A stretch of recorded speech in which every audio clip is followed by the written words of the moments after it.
many people have been trained to write off the sideways movement and say, ah, it's chopping sideways. And then look at the window. Better look at TikTok, right? Or better look at something, or better not focus.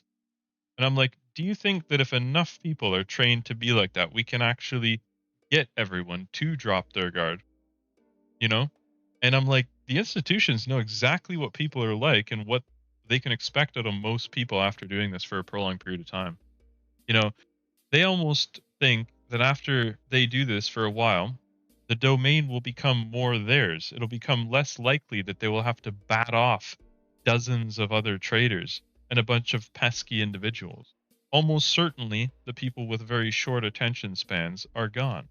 Could you not? Could you not say that that could be the cause and effect of making this sort of movement?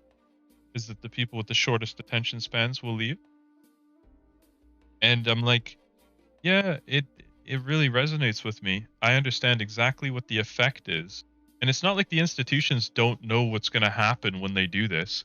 Like they definitely know what's going to happen when they do this. They could move it if they wanted to, but they choose to do this just for you, So that now on a Monday after enjoying the weekend, nice sunny day, look, all these people are forced to wait.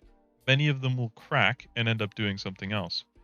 Whereas the institutions are forced to manage their assets. It's not like somebody else is waiting there to buy it from them, buy their $1 trillion fund from them because they want to go sit on the beach or something. I'm like, nope, you have to find a buyer. And what if they don't want to sell it back to you at a reasonable price? It becomes easier to hold the fund, to manage it, to have the balls to manage it, and to literally hedge it. Because you're not safe until you're hedged. Once they have that hedge, then their assets are put on pause for a second. Anything can happen to them. It's contained within the risk is contained within the hedge. So if the assets drop in value, the hedge will raise exponentially in value and they'll be able to buy more assets at the low with all the money they made on their hedges. Do you see how this works? And find me an individual that even gives a shit about that. For some reason, they want to buy and sell, where the institutions buy and hedge. They keep buying with all the money they make from hedging. And if they want to be paid, where's that money come from? The hedges. Everything just goes to growing the fund at the end of the day. When the hedges end up paying you so much money that you can live on it and more, then the objective is just to grow the pot of money. And that's by buying American assets and assets around the world.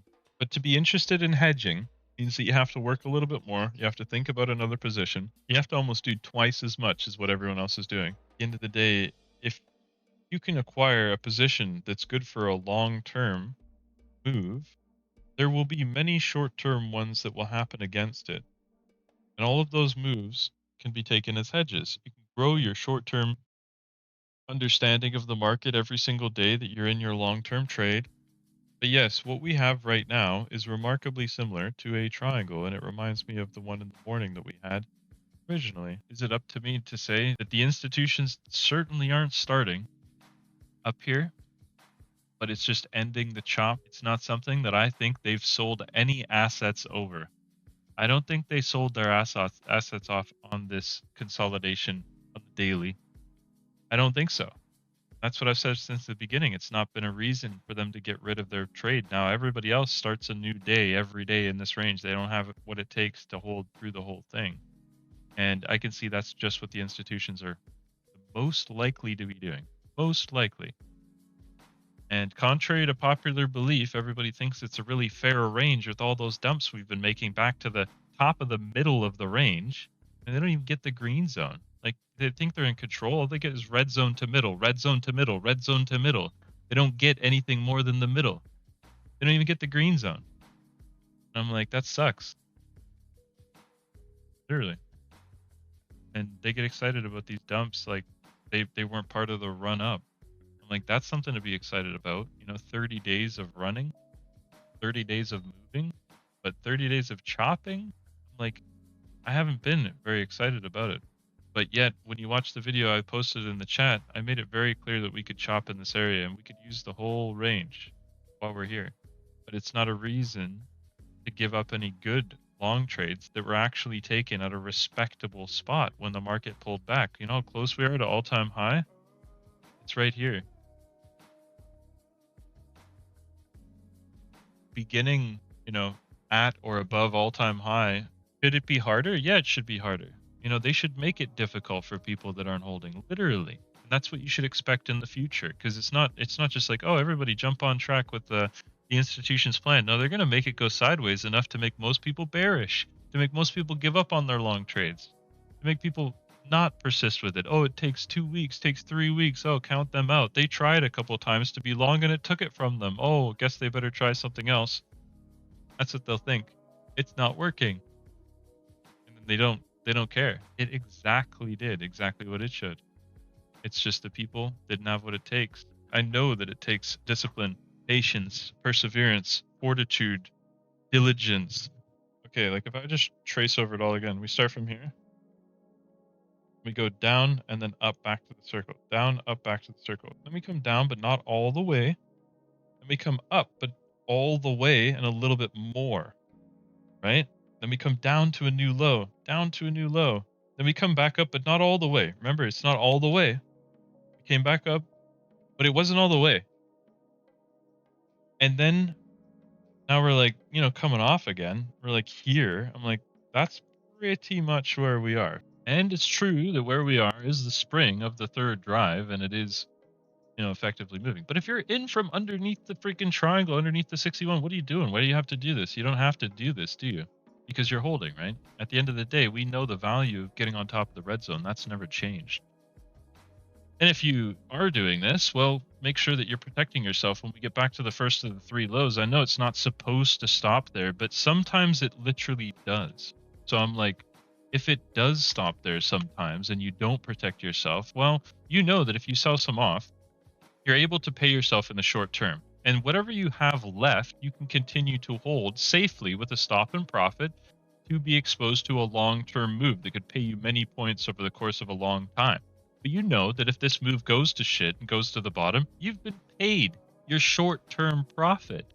So whatever else gets stopped out with a profit is fine. You'll live to fight another day, like you'll have a small profit. It didn't turn into a long-term trade, but at least you have the exposure now that if it does turn into a long-term trade, you're able to reap the full benefits of the Wyckoff playing out.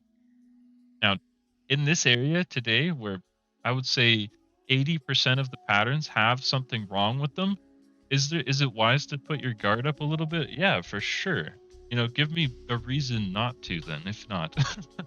We can consider it. But I don't know. I think that putting your guard up is very important. Making sure that you're safe in an environment that's full of hostility is key. Most of the time, something's wrong with the Wyckoff, and this one is actually remarkably good. Like, what is wrong with this Wyckoff if something is? Now, I tell you one thing. We're getting to the point in the Wyckoff that has the most value. We've never been presented with a point in the Wyckoff that could have more value than this point. Like, in the Wyckoff itself, when it works properly, is there any move that's bigger than that move? And I mean, this isn't part of it, because the Wyckoff actually starts down here. So yes, you could say that downwards move, but there's no indication there. Like, how do you know it's going to make all of this crap from there? You don't. You don't know that. And it's like the same thing goes with when you make a W, that movement right there, it's not, the X to the A is not part of it. It's as much as you can't really do anything with that. You don't know that move's supposed to happen. So here we are sitting at the point where it potentially could provide the most value in the entire Wyckoff if it was to play out correctly. Now, this far in the Wyckoff, like I mentioned, everything has played out correctly. The thing that remains to play out correctly is the most lucrative part of the pattern, where in this part of the pattern, this trend breaks. That trend is from here to here. Where we are right now is making the small 61s inside of that area that we have with that trend. There's no clearer way that I can explain what it's doing.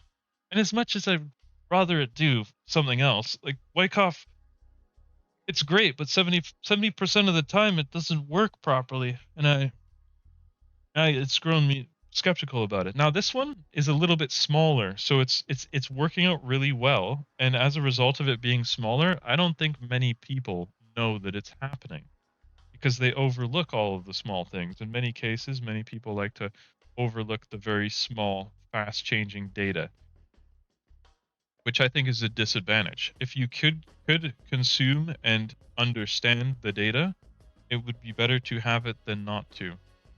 In every case, when you're doing math, every piece of data counts. And if you can consume it and comprehend it, and you choose not to, I would ask why. If it's there and it takes just a glance to consume the information, right? Just one glance. If it's such a time sensitive information that one glance for your own safety isn't good enough, I think about that. I'm like, geez, all it takes is a glance in many cases to recognize danger. In many cases, we don't need much more to understand that there's danger in all other aspects of life. And it's the same here. You can take a glance and understand if something's wrong with it or something. Um, you know, something is there to be noticed. Just remember, this is the point of the Wyckoff and a so far successful Wyckoff that's been quote unquote the most successful one. Sorry, till the end. And now we get to this most attractive point. Will it struggle here? It's done so well so far. This is the critical point for so many people that were late at the beginning of the day to try and catch. And everybody that's had the integrity to continue to hold through the first failed 61 is now patiently waiting to see what happens to those that didn't have the patience. Now they're all forced to go through an environment I can tell it's not for the institutions. Who's it for? Who do we think it's for? Who do we think it's so difficult for? Do you think the Wyckoff is for the institutions? No, it's to make people do something. I'm curious what they will do to the people. Do I believe that ultimately it will go on top of every single candle on the screen? Yes. But will it be difficult? Will it take time? I would say probably. And I'm like, if it's so probable, then mentally prepare for difficulty. Understand that it'll take focus, and be serious about it, and then commit yourself to it. And, that kind of eliminates all of the, oh, I need to have patience. So it's like, all right, I've already committed to the full day. It's like, there's no way that needing patience is going to take me out. I'll work twice as hard. I'll work past the end of the day even. That's an attitude that's like, okay, if it's going to take a long time, that person doesn't give a shit. They will be there no matter what. They will understand the end no matter what. At the end of the day, we've managed to make a new low on this. It was problematic for those that were part of the pattern. And I just want everyone to remember that this is the point where it is the most lucrative for the pattern to play out. And this is when they decided to save the problems. But I'm like, is it even remotely a respectable place in the day to buy in? Think about it. Originally, we had these like this going up. We knew that when we were breaking this level that we could literally break this one. When we got on top of that level, we knew that we could go as far as the 261 all the way up here. Once we got on top of these levels, it became, oh, all of these levels can suddenly be used. All of them could be used to what? To come all the way back down to the 100. And just think about that for 2 seconds. What does this movement mean? You know that that's the edge of the red zone and this is the edge of the green zone? That this entire area could be used in the future. And it would just be a normal range, normal area. So, we knew in the morning, any stops dragged above that 100 are likely to be threatened in the future. But where from? Well, it could be from as far as all the way up here, and we haven't even touched that yet. So anything that we do in here could still be taken back from anything in the future all the way up there, literally. So when people catch up here, they're saying that, hey, this 261 is not going to work. It's not going to work. That's why they're all buying on top of the B point, right? I'm like, it's a bold statement. It's easier to hold with a stop underneath. But if you choose battle every battle, you might find some difficult opponents in the middle. And staying in from down here, you're safer than what you could be. You don't have to take any new risks. You know that you're exposed until they come back and get you. And when they come back and get you, It's for a profit. Remember that. You've taken off enough profit to make sure that you're safe. When they come back to hit your stop, it means that you can try again from a better price. That's it. But any price that's not as good as the one that you had in the morning shouldn't be traded at the end of the day. So the Wyckoff can, do what it wants and try and stop people. It doesn't mean that it can't rekindle. Like, I'll tell you right now, the Wyckoff can absolutely fail a point for a moment and then rekindle the entire movement. I'll show you an example. Like when we sometimes we make this point right here larger, longer. Sometimes we make this one larger and longer.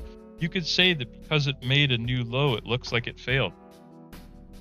But then by this point, we're here. By this point, we're here. By this point, we're here. No matter what it did wrong about the past, it continues to follow the rest of the Wyckoff despite its error in the past. So many people, when they see one thing wrong with the pattern, they'll throw it out of the window. I don't think it's as wise with Wyckoff. And the one thing that is remaining with the Wyckoff is to try and break the downtrend.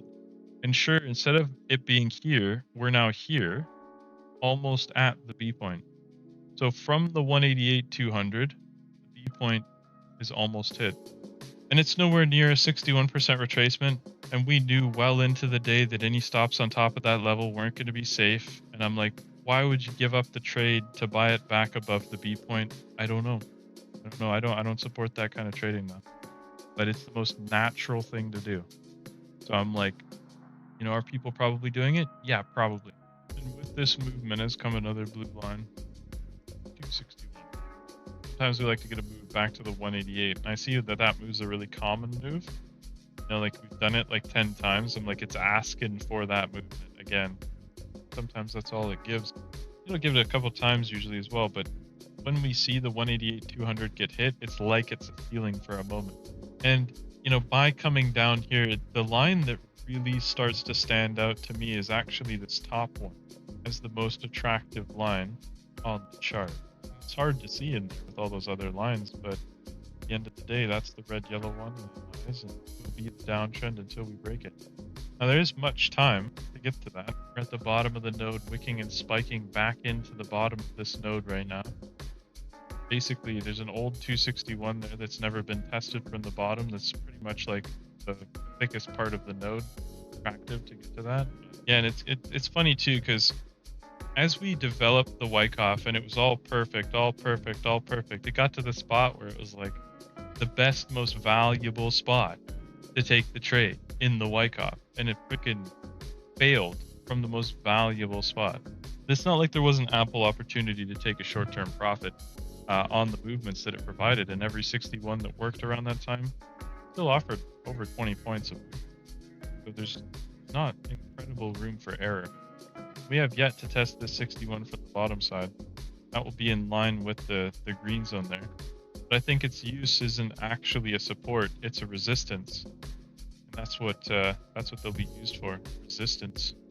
Now when I think about it, like, what is the most common average counter trend movement that we've had? And is it not this movement here? And the next time that we make a movement, what are the odds that it's going to be one of these so commonly made movements? Almost at the bottom of the triangle from the morning. Rallying from a level like the one at the bottom would make people look at it like it was a head and shoulders at the end of the day. Making this kind of movement on the other side of such a large push up is the closest thing that we have to a 5-minute or 15-minute pattern. Obviously, if we made the bigger movement on the left, that would be even more. Like, we just ran out of volume at that low there. Everything that we've ever had past this point's always ever been wicks and spikes. So it's only been a small amount of volume. So we can see on the very short term that we basically come back to where the volume is. Again, we use this zone as a wicks and spike zone. A zone that literally is just for wicks or spikes or some sort of incredible fast move. Now this distance that we've made in the past is almost the distance that we've made again in the future. Was it wise to determine The next time that we make a movement, it could just be what we've been given the entire trend. That's it. That's all it gave right there. That's just another counter trend move. But still, wicks and spikes in the wicks and spikes zone can all be this size. It could be a little bit bigger, a little bit smaller, but more wicks and spikes to happen in the zone would not surprise. And for it to ultimately end up getting back to the triangle in the green zone above, I would be curious to see if whether or not we could actually place a consolidation inside of the green zone and red zone. Because that green zone and red zone is literally like an avoided space during market hours. But we'll see how it achieves it. Now, you could say that making more than this amount of movement would be something that this trend has never seen. Understanding that when we're in the business of making more than this counter trend move, we can actually say things are really starting to change.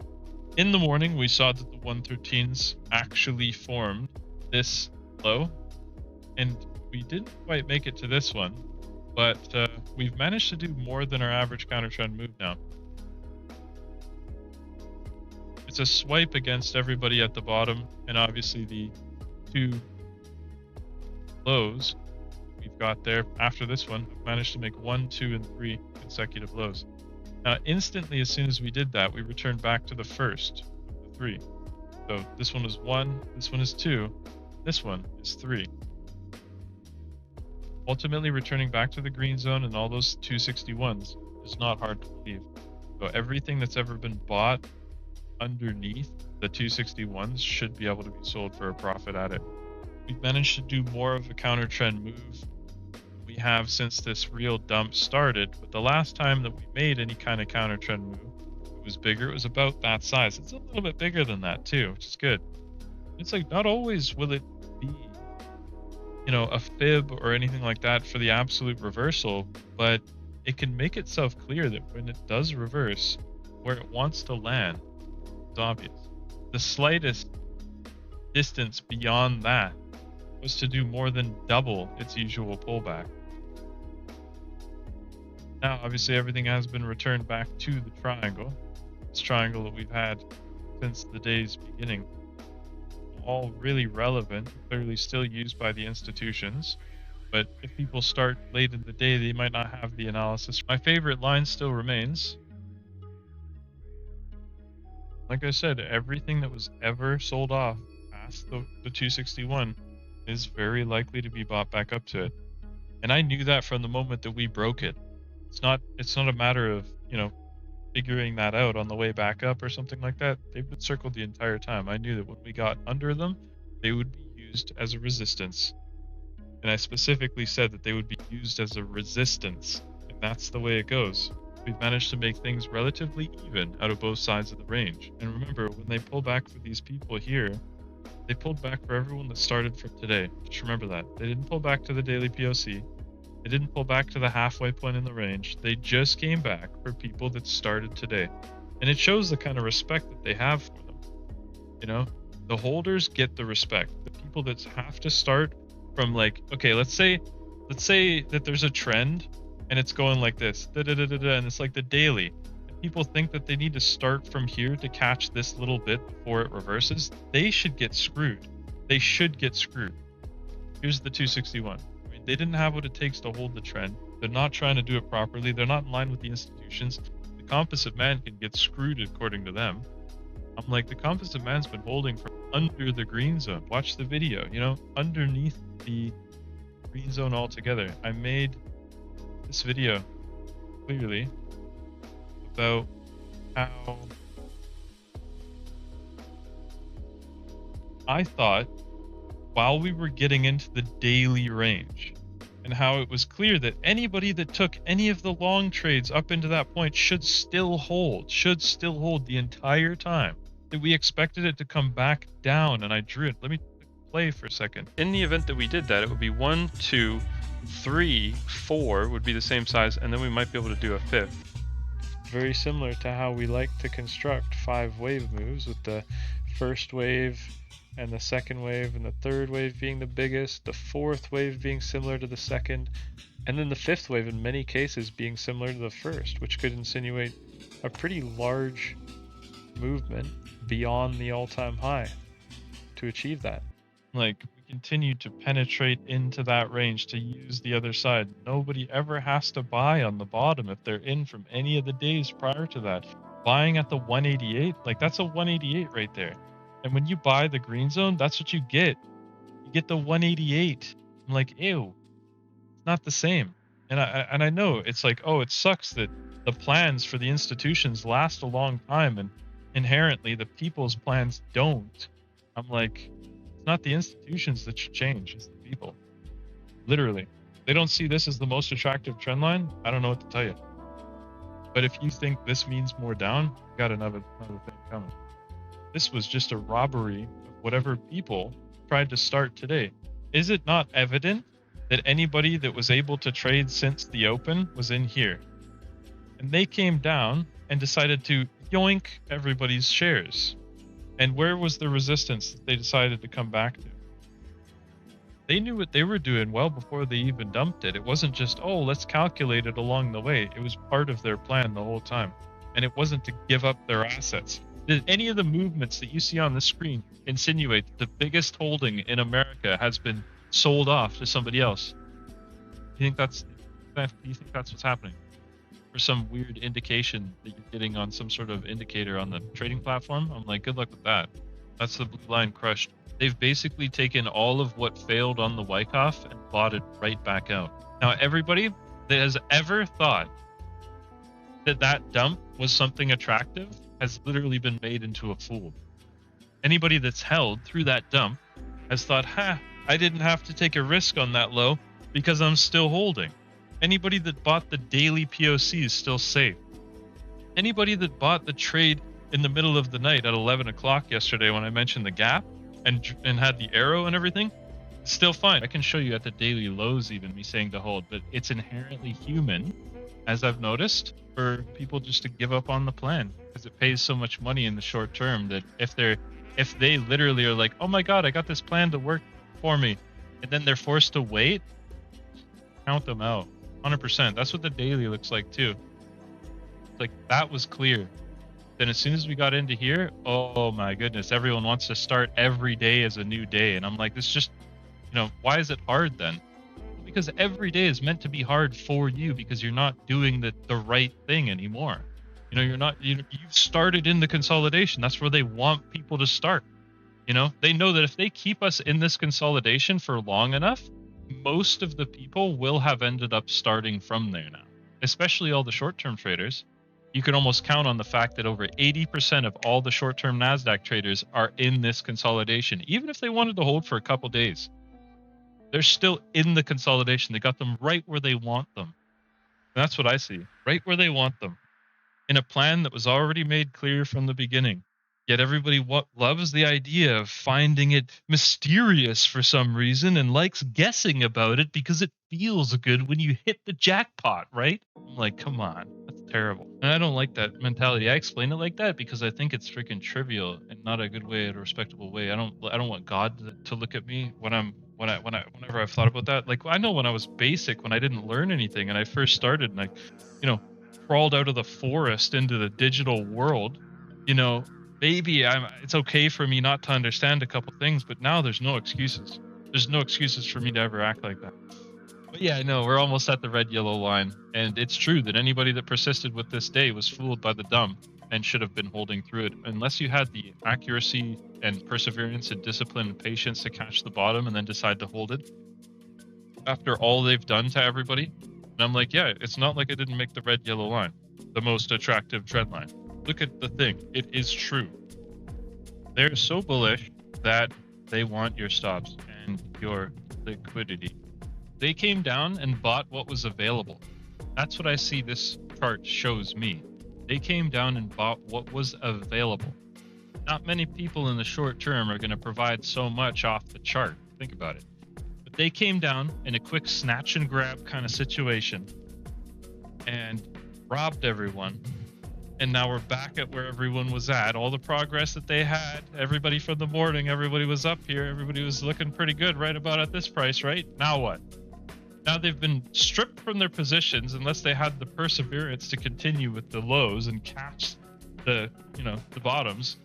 The long traders that are holding are laughing. They're like, ha, I can't believe they got all those people. We held through the whole thing and look at them go. Like I said the whole time, holding is king.